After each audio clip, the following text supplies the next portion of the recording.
लीजिए अपना topic. Sir मुझे थोड़ा टाइम मिल जाएगा, मैं जस्ट उठ रही हूँ अभी।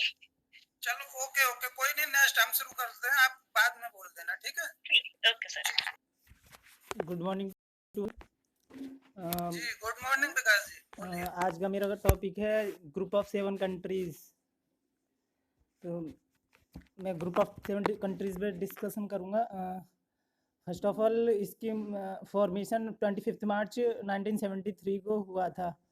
The group of 7 countries is an intergovernmental organisation consisting of Canada, France, Germany, Italy, Japan, United Kingdom, and the United States. The heads of government of member states as well as the representatives of the European Union meet at the annual G7 summit.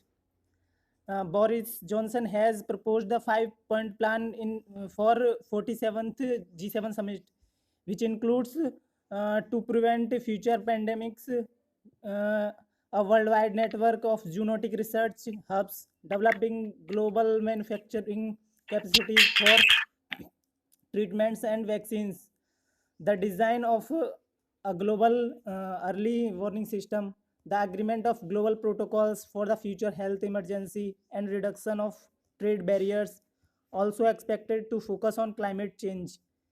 As a report of G7 Summit 2018, the G7 represents 58% of the global net wealth, which means $317 trillion, more than 46% of the global gross domestic product, and more than 32% of the global GDP based on purchasing power parity.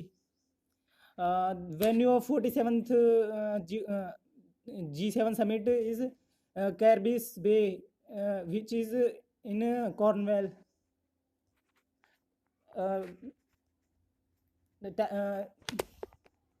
मैं यहीं पर complete करना चाहूँगा अपना। Okay okay जी, बहुत ज्यादा आपने नहीं पढ़ा है? जी सर, थोड़ा सा ही प्रिपेयर किया था क्योंकि टाइम नहीं कम मिला क्या? हाँ टाइम कम मिला, इस वजह से थोड़ा सा ही प्रिपेयर हुआ है। हाँ, और इसकी डेट बताऊंगा, मैं डेट बताना चाहूँगा। ये 11 से 13 जून को कंडक्ट होगा 2021 में, मतलब इस बार 47 जो है। और जो 46 था वो कैंसिल हो गया था due to world wide corona pandemic. अच्छा, इसमें ना होगा, इसमें भारत को आमंत्रित किया गया है, इसके साथ और किन किन देशों को आमंत्रित किया गया है, कुछ आइडिया है आपको? हाँ सर, भारत को आमंत्रित किया गया है और शायद जहाँ तक रूस वगैरह को भी आमंत्रित किया गया है। नहीं ऐसे नहीं, वगैरह मत बताइए, अगर कंफर्म है तो बताइए। हाँ तो भारत का तो कंफर्म है, भारत को इनवाइट किया गया है।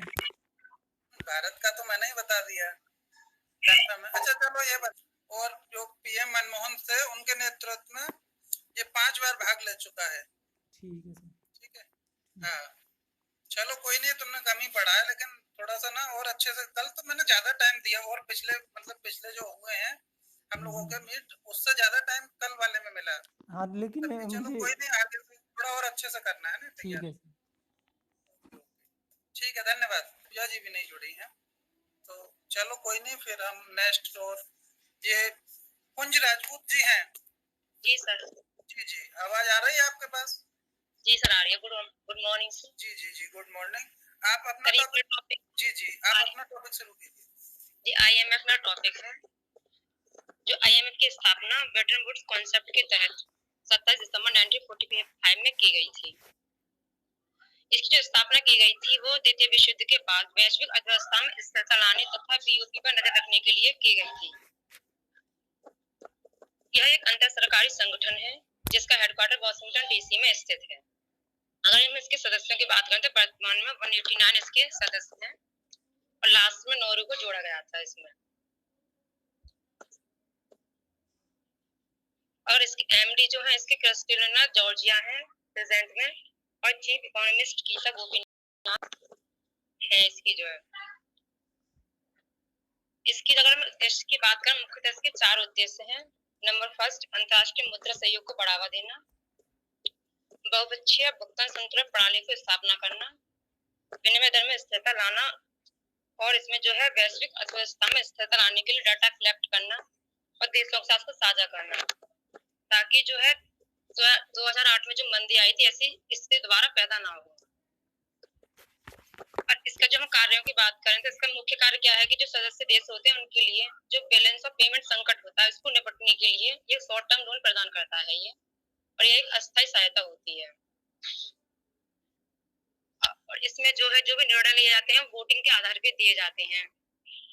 और इसमें जो वोटिंग राइट के लिए कुछ इसमें जो कोटा जो होता है उसके आधार पर प्रदान किया जाता है। कोटा के लिए कुछ मानक होते हैं, जैसे कि इसमें जीडीपी का एवरेज होता है 50%, अर्थव्यवस्था का खुलापन 30% होता है, आर्थिक क्रियाओं का जो खुलापन 15% दिया जाता है वेटेज जो इसमें, और अंतर्राष्ट्रीय रिजर्व जिसमें जो वेटेज है 5% दिया जाता है।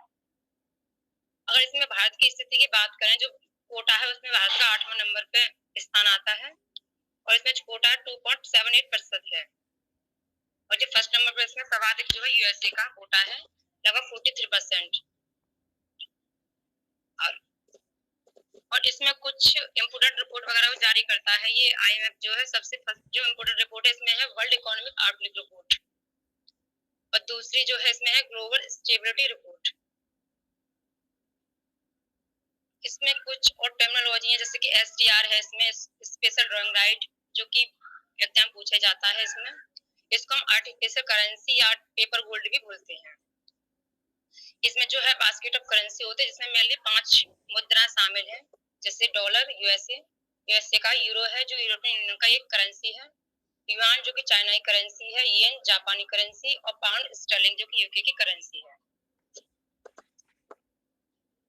सर बस thank you sir.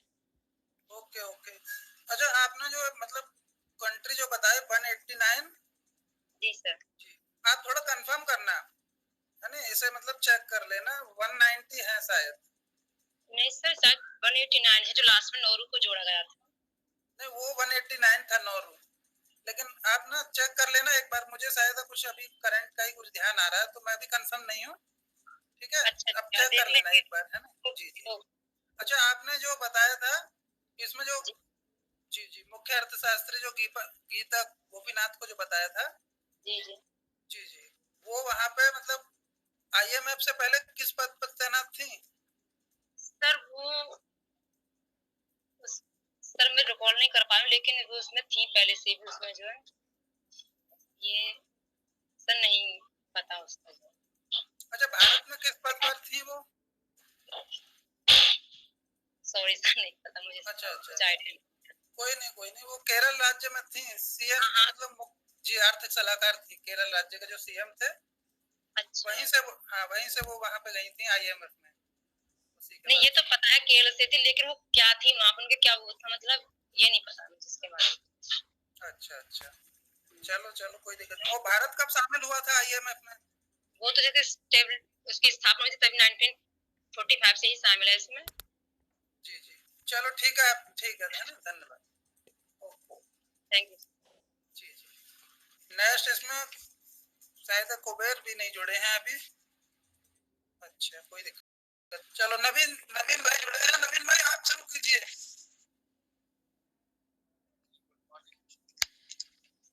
Ji, good morning नवीन भाई, आप शुरू कीजिए। थोड़े से ना आवाज आपकी कम आ रही है, थोड़ा सा वॉल्यूम बढ़ा सको तो बढ़ा लो, बाकी आप बोलिए। अब आवाज ठीक आ रही है क्या? जी, अब आ रही है, ठीक आ रही है, बोलिए। आज का मेरा टॉपिक है नाटो। और नाटो एक संगठन है जिसका फुल फॉर्म होता है नॉर्थ अटलांटिक ट्रीटी ऑर्गेनाइजेशन। और इसको नॉर्थ अटलांटिक ट्रीटी ऑर्गेनाइजेशन इसलिए कहा गया क्योंकि जो आप देखेंगे मैप में, जो नॉर्थ अटलांटिक का रीजन है उसके पास के पश्चिमी यूरोपीय देश और दूसरी तरफ अमेरिका के जो देश हैं, उनको उन देशों को शामिल करके इसको इस संगठन को बनाया गया। इसकी स्थापना 4 अप्रैल 1949 को वाशिंगटन डीसी में हुई, और इस वाशिंगटन डीसी में होने के कारण ही इस संधि को वाशिंगटन संधि भी कहते हैं।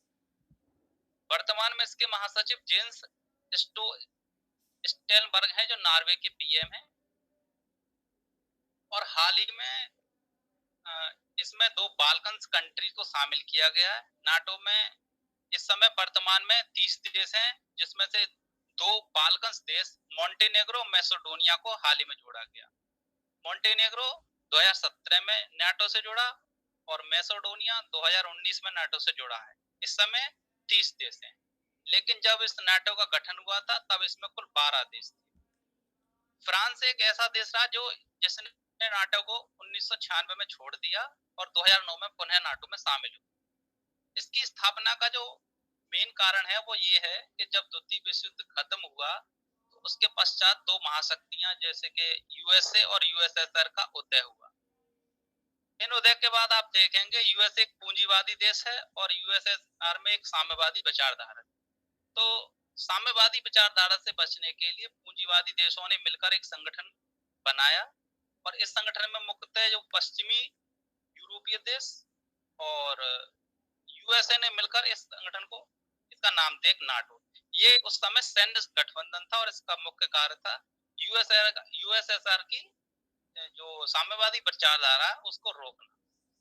इसका जब यूएसएसआर का विघटन हुआ सन 1991 में, उसके बाद इसके उद्देश्य को उस उद्देश्य में थोड़ा परिवर्तन हुआ। वर्तमान में इसके उद्देश्य आपस में सैन्य समझौते हैं और जो इसके सदस्य देश हैं उनका मुख्य उद्देश्य लोकतांत्रिक मूल्यों को बनाए रखना, विवादों का शांतिपूर्ण तरीके से निपटारा करना, आपस में सामूहिक सुरक्षा करना। सामूहिक सुरक्षा से तात्पर्य यह है कि अगर किसी एक देश पर कोई युद्ध करता है तो ये माना जाएगा कि वो सभी से युद्ध कर रहा है, तो सभी लोग एक दूसरे से मिलकर के उसको समस्याओं खत्म करेंगे। वैश्विक आतंकवाद और साइबर अपराध भी इसकी समस्याओं में है और इसकी संरचना में इसके 4 अंग हैं जैसे कि परिषद, उप परिषद, समिति और सैनिक समिति। इस समय नाटो एक पूरे विश्व के नजरिए से देखा जाए तो एक क्षेत्रीय संगठन है और अमेरिका सीनेट ने भारत को नाटो सहयोगी देश में दर्जा देने के लिए विधेयक पारित किया, लेकिन वर्तमान में भारत नाटो देश का सदस्य नहीं और इसका मुख्यालय बेल्जियम की राजधानी ब्रुसेल्स में।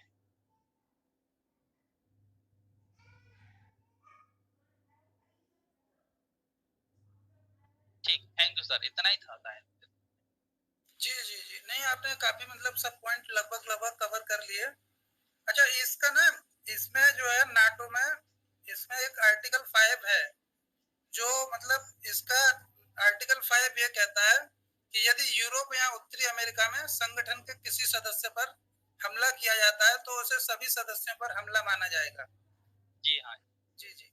और नाटो ने 12 सितंबर 2001 को जो अमेरिका में वर्ल्ड ट्रेड जो सेंटर पे जो 9/11 वाला जो हमला हुआ था उसके बाद इसे लागू किया था आर्टिकल 5 को।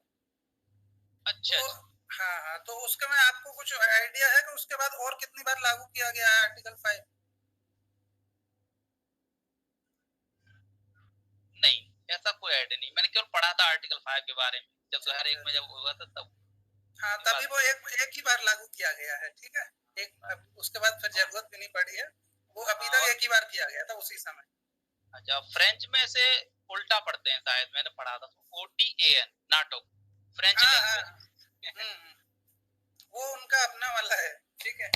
जी चलो ठीक। और इसमें अब नेक्स्ट कोई अभी जुड़े हैं और जो रह गए थे? अच्छा, पूजा जी भी नहीं जुड़ी हैं और कुबेर भी नहीं जुड़े हैं। सकते हैं अपना।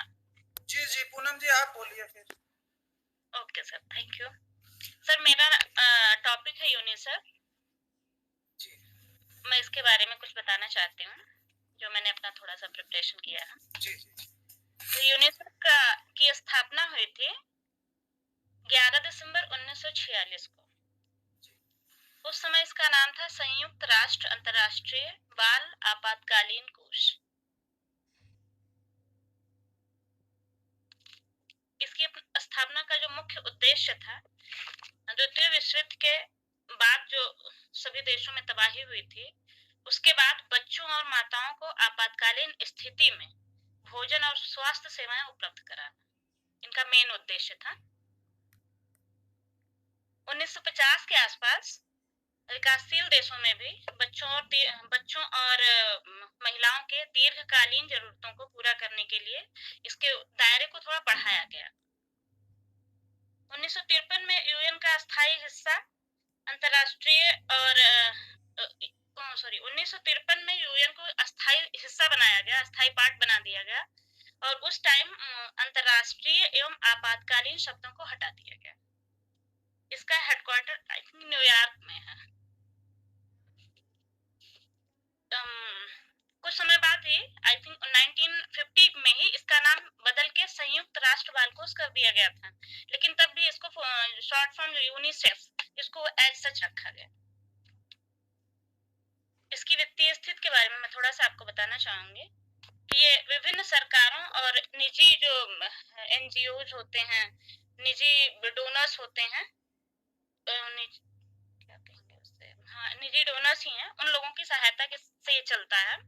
और किसी देश में अगर काम करता है तो 2/3 योगदान उसमें किसी देश की सरकार का होता है। यूनिसेफ का जो राजस्व का एक वितरण करने का तरीका है, वो अपने राजस्व को कैसे वितरित करते हैं, तो इसमें 92% ये अपना जो पैसा वितरित करते हैं, ये सेवा योजनाओं में, सेवा कार्यक्रम में अपना पैसा लगाते हैं, जिसमें अपना मेन जो पैसा होता है इनका लगाने का, ये बच्चों के स्वास्थ्य और उनकी भलाई के लिए करते हैं, सामुदायिक स्तर की सेवाओं को विकसित करने में करते हैं। ये 2 मेजर फैक्टर हैं इनके, जिसमें अपने पैसे को ज्यादा से ज्यादा लगाने की कोशिश करते हैं। यूनिसेफ चूंकि बच्चों और महिलाओं पे ज्यादा फोकस्ड रहता है, उसके आधार पर इसको 1965 में नोबेल शांति पुरस्कार प्रदान किया गया था। जिस तरह इन्होंने बच्चों की भलाई और माताओं, ये जो डिप्राइव्ड सोसाइटी माना जाता है, जो ये शोषित वंचित जैसे होते हैं, थोड़ा सा उनको अपना अधिकार, उनका अपना नहीं मिलता है, उसके तो जब उस पर इन्होंने काम किया, उस पर को देखते हुए नोबेल शांति पुरस्कार इन्हें 1965 में मिला। 1989 में इन्हें इंदिरा गांधी शांति पुरस्कार से नवाजा गया, और 2006 में प्रिंस ऑफ एस्टूरियस अवार्ड मिला था। इनके कार्य क्षेत्र का धीरे धीरे विस्तार होता गया, वर्ल्ड वाइड होता गया। 190 देशों में ये विस्तृत है आज के टाइम में। 150 देशों में ये प्रत्यक्ष और अप्रत्यक्ष रूप में इसके कार्यालय हैं। इसके जो आपूर्ति विभाग है, इसका आपूर्ति विभाग का जो मेन हेडक्वार्टर कोपेनहेगन में, जिसका कार्य है आपूर्ति विभाग का HIV, पोषण संबंधी खुराक, आपातकालीन आश्रयों, परिवारों के जो किसी कारण से बिछड़ जाते हैं, दूर हो गए, उनके अब मिलाना, बच्चों और माताओं के लिए टीके, और जो बेसिक जरूरतें होती हैं, बेसिक दवाइयां होती हैं, उनकी आवश्यकताओं की पूर्ति करना। इनके अंदर 36 सदस्यीय कार्यकारी बोर्ड होती हैं, जो इन नीतियों को तय करती हैं, इन्हीं नीतियों को और कार्यक्रमों को मंजूरी देती हैं, साथ साथ प्रशासनिक और वित्तीय योजनाओं की देखरेख भी करती हैं। इनकी क्रियाविधि और नियमन कैसे होता है, इसके बारे में मैं थोड़ा सा बताना चाहूंगी। प्रत्येक देश में जो 190 लगभग देश हैं, उसमें यूनिसेफ का कार्यालय और वहाँ की मेजबान सरकार जो होती है, वहाँ की जो होस्ट सरकार होती है, वो दोनों मिलकर इस कार्यक्रम का संचालन करती है, जिसमें वही फोकस होता है स्पेशली महिलाओं पर और बच्चों पर। इनकी कुछ राष्ट्रीय जो समितियां हैं, उनमें राष्ट्रीय समितियां 38 देशों में पाई जाती हैं। प्रत्येक एक स्वतंत्र स्थानीय और गैर सरकारी संगठन के रूप में स्थापित है। हर प्रत्येक देश में स्वतंत्र स्थानीय और गैर सरकारी संगठन के रूप में स्थापित हैं, जिनका कार्य, राष्ट्रीय समितियों का कार्य होता है सार्वजनिक क्षेत्र से धन एकत्रित करना। इनका प्रचार और अनुदान जो संचयन है, कैसे कलेक्ट करते हैं अपने पैसे, कहाँ से इनके पास पैसे आते हैं, कैसे इनका प्रचार होता है, तो इसमें अमेरिका, नेपाल और भी कुछ अन्य देश इसमें शामिल हैं, जहाँ पे ये कार्यक्रम करते हैं और उसके माध्यम से जो पैसा कलेक्ट होता है उसको अपने सभी कार्यक्रमों में लगाते हैं। इनका एक बहुत ही फेमस कार्यक्रम है ट्रिक और ट्रीट फॉर यूनिसेफ। इसके अंतर्गत बच्चे जो है वो यूनिसेफ के लिए पैसा कलेक्ट करते हैं, कुछ कार्यक्रम करते हैं जिसमें पैसे वो अपना अर्जित करते हैं और उसको यूनिसेफ को दे देते हैं ताकि वो सारी भलाई के कामों में लगाया जाए। बच्चे यूनिसेफ के लिए पैसे एकत्रित करते हैं, जिसमें 191 देशों में मौजूद है ये चीज, लेकिन इसमें 9 देश शामिल नहीं। जो 9 देश शामिल नहीं है उसके नाम है बहामास, ब्रुनेई, साइप्रस, लातविया, लिचनस्टीन, माल्टा, मॉरिशस, मोनाको, सिंगापुर। जो ये ट्रिक और ट्रीट यूनिसेफ है, जो ट्रिक और ट्रीट फॉर यूनिसेफ एक कार्यक्रम है। इसका जो मतलब है 1950 के बाद फिलाडेल्फिया पेंसिल्वेनिया में बच्चों के एक समूह ने सेकेंड वर्ल्ड वॉर के बाद पीड़ितों की मदद के लिए एक हेलोविन वहां पे त्योहार मनाया जाता है, उसमें उन लोगों ने पैसे इकट्ठे किए लगभग $17 और उसको इन्होंने यूनिसेफ में अपना दान दे दिया। इसमें यूनिसेफ ने ढेर सारा अपना कई सारी योजनाएं बनाई हैं, जो योजनाएं चलाई हैं, जो इस खासकर बच्चों और महिलाओं पर ही होती है। बच्चों पर इन्होंने ज्यादा फोकस किया है, तो बच्चों पर इनकी योजना के अंतर्गत एक योजना बनाई गई है, गर्ल स्टार प्रोजेक्ट, जो यूनिसेफ की सबसे चर्चित योजना है। इसमें गर्ल स्टार प्रोजेक्ट के अंतर्गत यह एक श्रृंखला फिल्मों की, जो भारत के 5 उत्तरी राज्यों में सबसे वंचित समुदायों की उन लड़कियों की कहानी है जिन्होंने शिक्षा के माध्यम से सामाजिक आर्थिक बाधाओं के बावजूद जीवन में सफलता अर्जित की। ये लोग अपने समाज में एक रोल मॉडल के रूप में सामने आई और इन्होंने, जो 5 लड़कियां थी, इन्होंने छोटी बच्चियों को स्कूल जाने तथा शिक्षा जारी करने के लिए प्रेरित किया। साथ साथ इन्होंने शिक्षण क्षेत्र में, नर्सिंग क्षेत्र में, तीरंदाजी, मधुमक्खी पालन जैसे पारंपरिक पुरुषों के कार्यों में भी महिलाओं को जाने के लिए प्रेरित किया।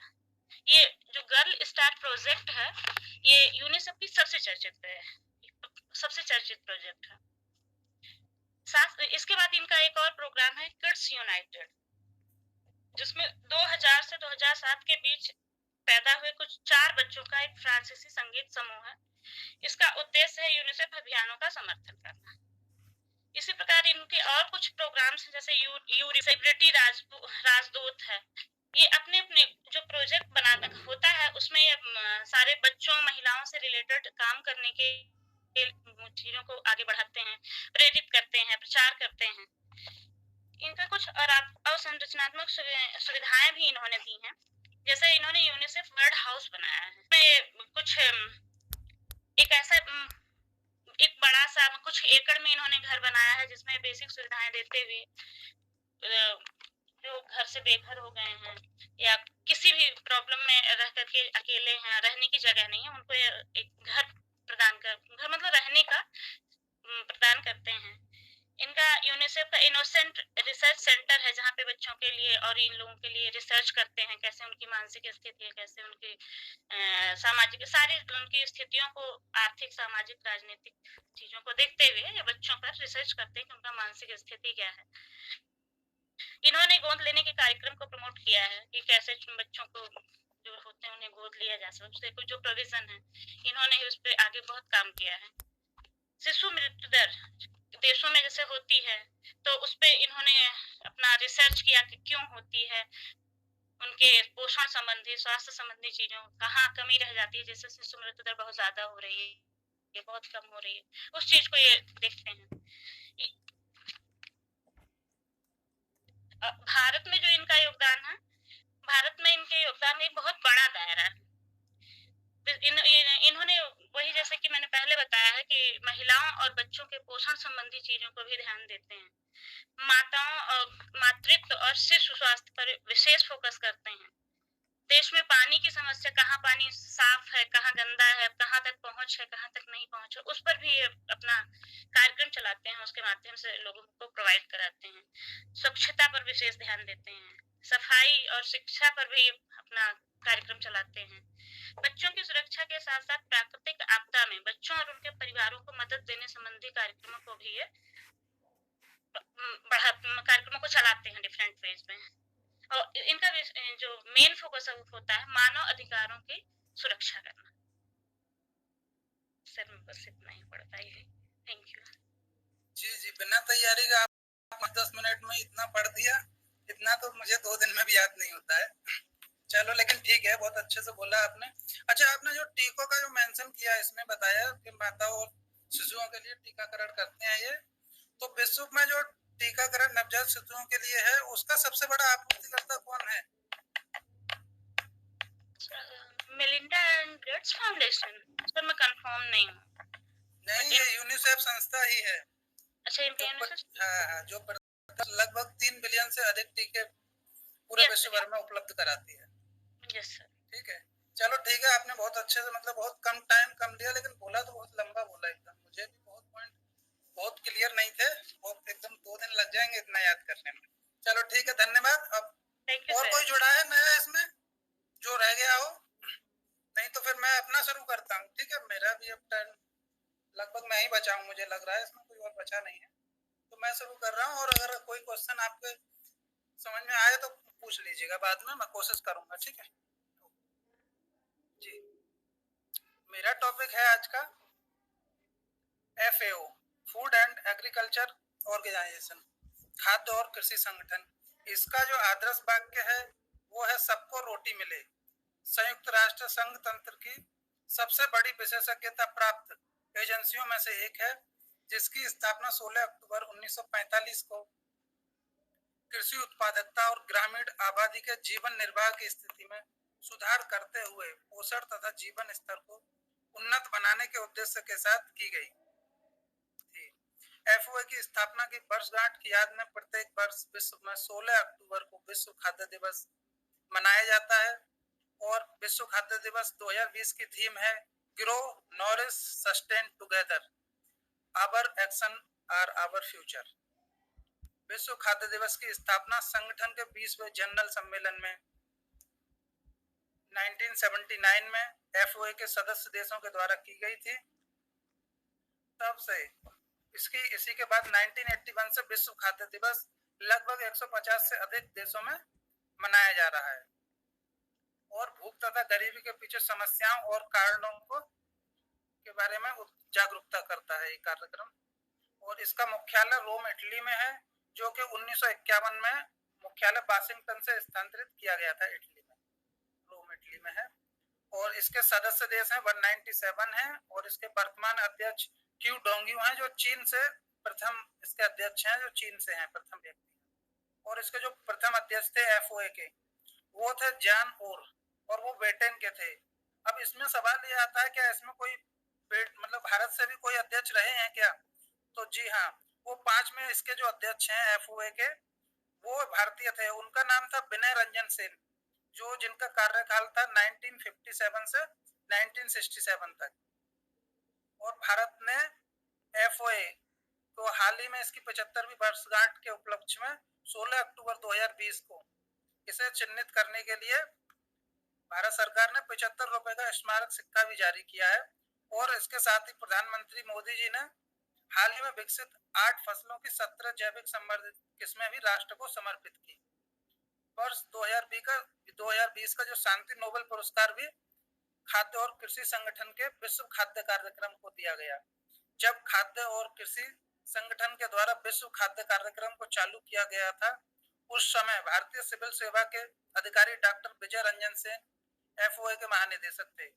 और FAO और ऑर्बिट डे फाउंडेशन ने हाल ही में हैदराबाद को 2020 की tree city of the world के रूप में मान्यता दी। इसमें जो ऑर्बिट डे फाउंडेशन है, ये पेड़ों के रखरखाव से संबंधित अमेरिका की एक संस्था है। ठीक, ओके, धन्यवाद। अगर आपके इससे संबंधित कोई प्रश्न हो तो आप पूछ सकते हैं जी, अगर किसी को कुछ ध्यान आ रहा हो।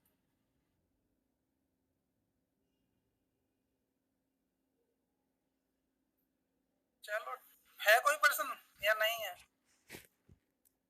अच्छा, इसमें कोई अभी और जुड़ा रह गया हो?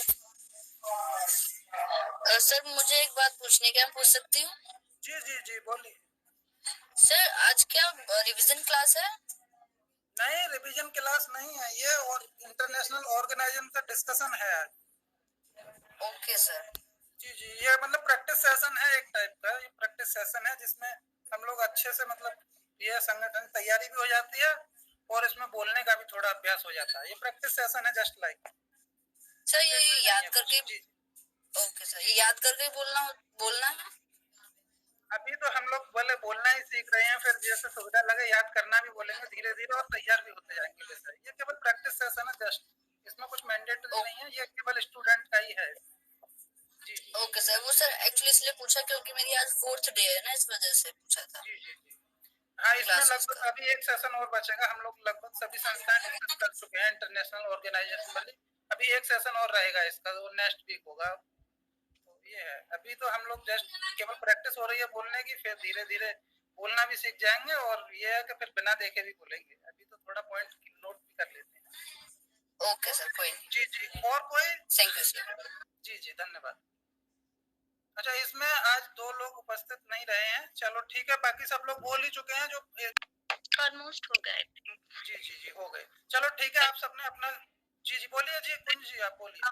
IMF का जो लास्ट सदस्य अंडोरा जोड़ा गया 190 सदस्य जो बना है उसका, जी जी जी, हाँ वही अंडोरा। जी जी, याद नहीं आ रहा था उसका जो है। चलो कोई नहीं, मुझे भी थोड़ा मतलब बहुत ज्यादा क्लियर नहीं था, मैंने पिछले कुछ दिनों में पढ़ा था तो मुझे याद था। जी जी जी, क्लियर भी कर दिया आपने, ठीक है, धन्यवाद। तो ठीक है, आज डिस्कशन भी अच्छा खासा रहा, सबने बहुत अच्छे से मतलब बोला और थोड़ा बेहतर करने की मतलब इसमें कोशिश यही है, सब अपने आप थोड़ा थोड़ा इम्प्रूव करते चले, ठीक है। और बाकी थोड़ा समय का भी ध्यान रखा करें, है ना, बहुत ज्यादा मतलब ना खींचे, तो मेंस के एग्जाम की तरह मत खींचो, इसे इंटरव्यू की तरह ही रखो, क्योंकि जहाँ भी मतलब इंटरव्यू में जाओगे या जब ओरल बोलने के लिए रहेगा तो वहाँ पे थोड़े ना 10 मिनट बोलवाते हैं, वो टॉपिक को उतना मेन बोलना रहता है जितना मतलब लगभग 3 या 4 मिनट में मेन बातें हो जाए, ठीक है जी। और आपने पार्ट लिया उसके लिए धन्यवाद आप सभी को, अब जा सकते हैं, meeting over. Thank you so much sir. Thank you.